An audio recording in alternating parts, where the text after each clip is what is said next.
सभी को मेरा नमस्ते। बहुत से सीकर्स ने रिलेशनशिप मैनेजमेंट के बारे में प्रश्न पूछा है, मैन वुमन रिलेशनशिप मैनेजमेंट के बारे में प्रश्न पूछा है।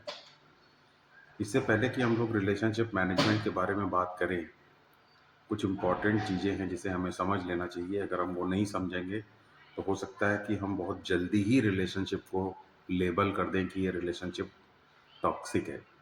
तो इसलिए रिलेशनशिप मैनेजमेंट के से पहले कुछ प्राइमर्स हैं, उन प्राइमर्स को हम लोगों को जान लेना ज़रूरी है। पहली बात, मैन वुमन रिलेशनशिप बहुत ही कॉम्प्लिकेटेड है, लेकिन हमें ऐसा लगता है जैसे कि ये बहुत ही सिंपल रिलेशनशिप है, लेकिन ये इसकी सिंप्लिसिटी एग्जिस्टेंशियल डिसेप्शन है।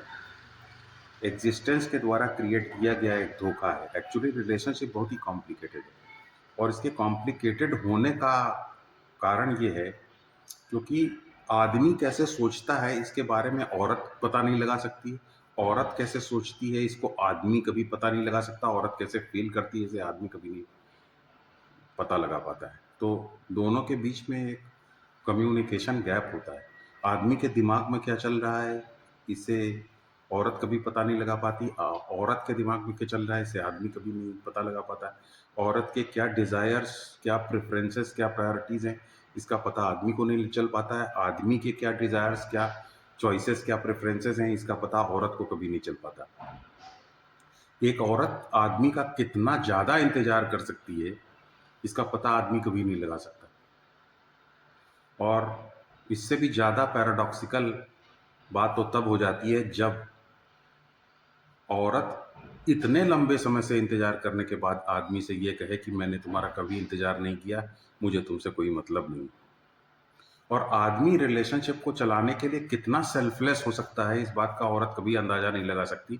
और हो सकता है कि आदमी इस तरीके की कंप्लेंट करे या इस तरीके की नैगिंग करे कि मैं अपने इंटरेस्ट के अलावा कोई चीज़ ध्यान में नहीं रखता हूँ, मेरी प्रायोरिटी सबसे ज़्यादा इम्पोर्टेंट है, सेल्फिश बनने की कोशिश करे। जबकि एक्चुअली रिलेशनशिप में वो कितना ज़्यादा सेल्फलेस है इसका अंदाज़ा ही नहीं लगा सकती कभी औरत। तो दोनों के बीच में एक बड़ा एग्जिस्टेंशियल कन्फ्यूज़न रहता है। और हो सकता है कि जो आदमी को पसंद हो वही औरत को भी पसंद हो, ये हो सकता है। लेकिन दोनों की टाइमिंग इतनी अलग हो सकती है कि सेम पसंद होने के बावजूद भी वो पसंद इतनी कन्फ्यूजन पैदा कर सकती है, इसकी कोई सीमा नहीं। और इसीलिए औरत और आदमी के बीच की जो फाइट है, उस फाइट का नेचर भी बहुत ही कॉम्प्लिकेटेड है। अगर औरत और औरत के बीच में झगड़ा होता है तो वो देखने वाली घटना है, क्योंकि उसमें दोनों को ही और दोनों औरतों को ही पता रहता है कि एक दूसरे के क्या चॉइसेस और प्रेफरेंसेस हैं। लेकिन आदमी और औरत का झगड़े का जो नेचर है वो बड़ा ही अलग है। एक बार की बात है, एक लड़की थी, तो उसको अपने हस्बैंड से जो है, अपने इन लॉज से और हस्बैंड से बड़ी दिक्कत थी। तो धीरे धीरे वो घुट के अंदर घुटती रही। और उसके बाद जो है उसने, उसका एक डॉक्टर ट्रीटमेंट कर रही थी, तो उसने अपने डॉक्टर को जा कर के ये बात बताई कि अब हम जाने वाले हैं, मेरी अब तबीयत बहुत ख़राब हो गई, अब हम जाने वाले हैं।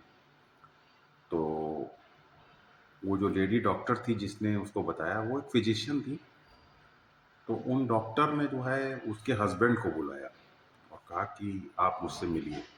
तो हस्बैंड अलग से डॉक्टर से मिलने के लिए गया। जब हस्बैंड डॉक्टर के पास पहुंचा तो डॉक्टर ने ऐसे बताया उसको कि हस्बैंड को कि ये उनका आप ध्यान रखिए, क्योंकि ये कह रही थी कि ये जाने वाली है। अभी क्यों ऐसा हो रहा है आप इसको ज़रा देखिए। हस्बैंड के ऊपर इस बात का बड़ा प्रभाव पड़ा। इनफैक्ट हस्बैंड को पहली बार पता चला कि इस तरीके की कोई प्रॉब्लम है। तो आप इससे अंदाज़ा लगा सकते हैं कि कम्युनिकेशन गैप किस लेवल पर रहा होगा। और उसके बाद हस्बैंड ने को जब ये पता चला कि वाइफ की हालत बहुत ख़राब है, तो फिर हस्बैंड ने जो है वाइफ को की तरफ ध्यान देना शुरू किया, उसका ठीक से ट्रीटमेंट करवाया, उसके इमोशंस की केयर करना शुरू किया, और उसके बाद दोनों की रिलेशनशिप फिर से ठीक हो गई। तो इससे आप अंदाज़ा लगा सकते हैं कि रिलेशनशिप में कितनी कम्युनिकेशन गैप हो सकता है, और कम्युनिकेट करने की आपस में कितनी ज़्यादा ज़रूरत है। अब कम्युनिकेशन गैप कैसे दूर करें, इसकी एक मैं आपको विधि बताना चाहता हूँ, उसको अब ज़रूर आज़माना चाहिए आपको। और वो ये है कि अपने इमोशंस को आइडेंटिफ़ाई करना सीखिए। अपने इमोशंस को वर्ड्स में एक्सप्रेस करना सीखिए, शब्दों में व्यक्त करना सीखिए। और अपने पार्टनर को बताइए। हस्बैंड है तो वाइफ को बताइए, वाइफ है तो हस्बैंड को बताइए।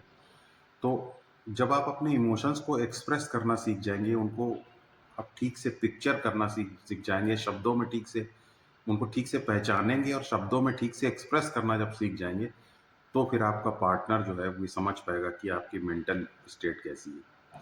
तो इमोशंस को ठीक से जब आप पहचानेंगे तो उससे ना सिर्फ आप कम्युनिकेट कर पाएंगे, बल्कि एक फ़ायदा और भी होगा।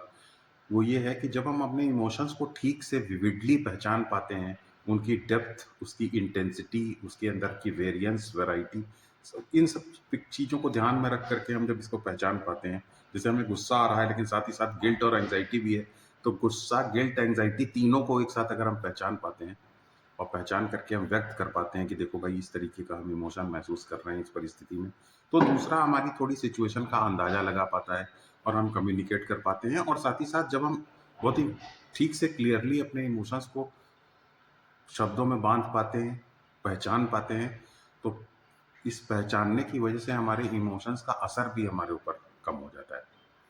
तो ये बहुत ही इम्पॉर्टेंट है कि हम अपने इमोशंस को ठीक से मैनेज करना सीखें, उनको पहचानना सीखें, उनको एक्सप्रेस करना सीखें, अपनी सिचुएशन के बारे में बताना सीखें। ये जानते हुए, हमेशा ये बात जानकारी रखते हुए कि रिलेशनशिप में हमेशा कम्युनिकेशन गैप हो सकता है। जैसे कि मैंने आपको इस घटना के बारे में बताया। और ये जैसा उस लड़की ने किया, ये बहुत ही इम्पोर्टेंट चीज़ है। देखिए, किसी थेरेपिस्ट के पास जाना, साइकियाट्रिस्ट के पास जाना, ये थोड़ा काउंटर प्रोडक्टिव भी कभी-कभी हो जाता है, क्योंकि दूसरा पार्टनर इससे अलर्ट हो सकता है, या दूसरा पार्टनर ये सोच सोच सकता है कि अरे ये तो मुझे इम्प्लिकेट किया जा रहा है, इस तरीके की बात।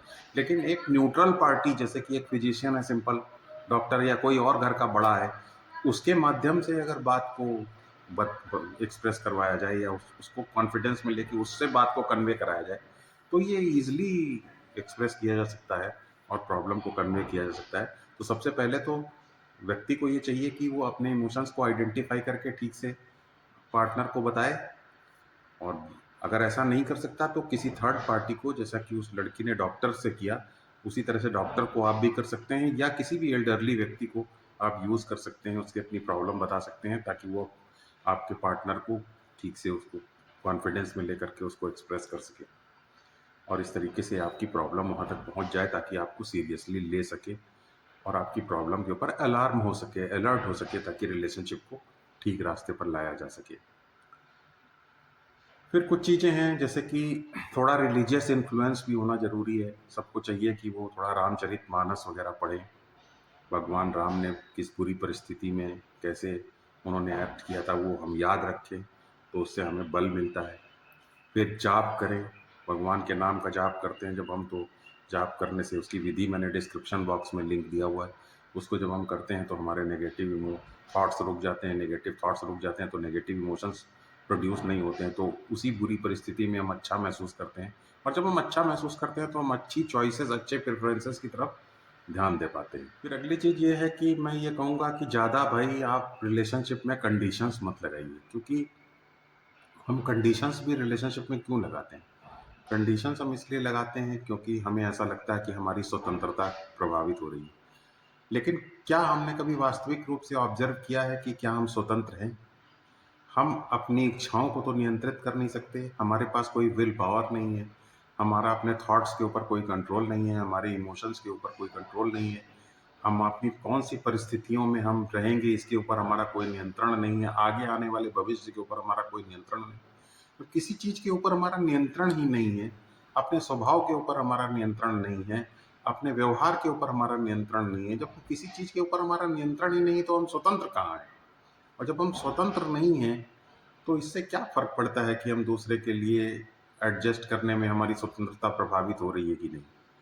इसलिए मनुष्य का सबसे बड़ा इल्यूज़न ही यही है कि वो स्वतंत्र है, और स्वतंत्रता परमार्थिक स्तर पर ही आ सकती है। स्वतंत्रता के लिए स्पिरिचुअल प्रैक्टिस करना ज़रूरी है। एम्पिरिकल लेवल पर, व्यवहारिक लेवल पर कोई भी स्वतंत्र नहीं है। इसलिए चूँकि हम एम्पिरिकली स्वतंत्र नहीं हैं, इसलिए दूसरे से एडजस्ट कीजिए।